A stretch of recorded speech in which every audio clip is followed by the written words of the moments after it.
8 orang penambang emas di Aceh Selatan Menggamat Klut Tengah tertimbun longsor, 2 orang meninggal.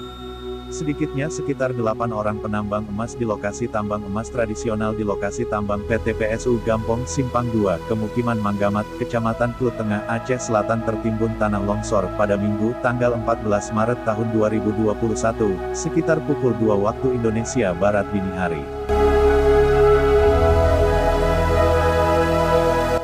2 orang penambang emas meninggal dunia setelah tertimbun tanah longsor, 3 orang mengalami luka berat dan 3 orang lainnya mengalami luka ringan.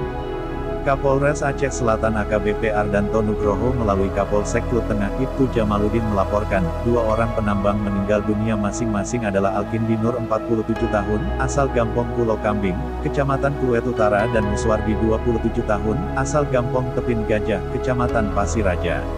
Sedangkan 3 orang penambang emas tradisional mengalami luka berat masing-masing Razali 36 tahun, asal Gampong Yemira, mengalami luka robek di kepala, dan Al-Hafid Danil Ulia Rafi 21 tahun, asal Gampong Baru, juga mengalami luka robek di kepala, serta Satriwan, asal Gampong Silolo, mengalami luka di tangan, sesak napas hingga tidak sadarkan diri. Ketiga korban mengalami luka berat ini seluruhnya berasal dari Kecamatan Pasiraja, ungkap Ibtu Jamaludin.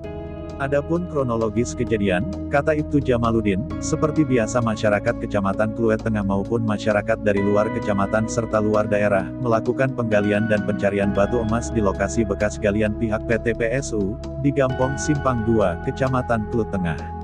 Seperti biasa setiap harinya masyarakat melakukan aktivitas galian dan pencarian batu emas dimulai dari pukul 18 waktu Indonesia Barat sore sampai pukul 6 waktu Indonesia Barat pagi.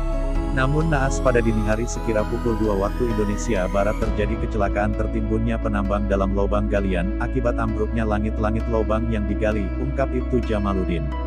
Menerima laporan telah terjadi longsor, masyarakat yang juga penambang yang saat itu berada di lokasi TKP langsung melakukan evakuasi dengan cara menggali timbunan tanah yang ambruk dengan alat seadanya.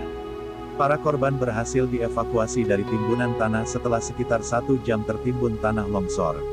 Dari 8 orang itu sebanyak 5 orang tertimbun di dalam lubang, sedangkan 3 orang lainnya berhasil menyelamatkan diri karena 3 orang tersebut berada di pintu lubang, kata Ibtu Jamaludin mengutip keterangan saksi mata. Akibat kejadian tersebut, 3 orang mengalami luka ringan, 3 orang mengalami luka berat dan 2 orang lainnya meninggal dunia. Sebagian korban dibawa ke Puskesmas Manggamat dengan menggunakan mobil ambulans dan sebagian korban lainnya dibawa dengan kendaraan roda 2, ujarnya. Sumber, Teta Paktuan Pos.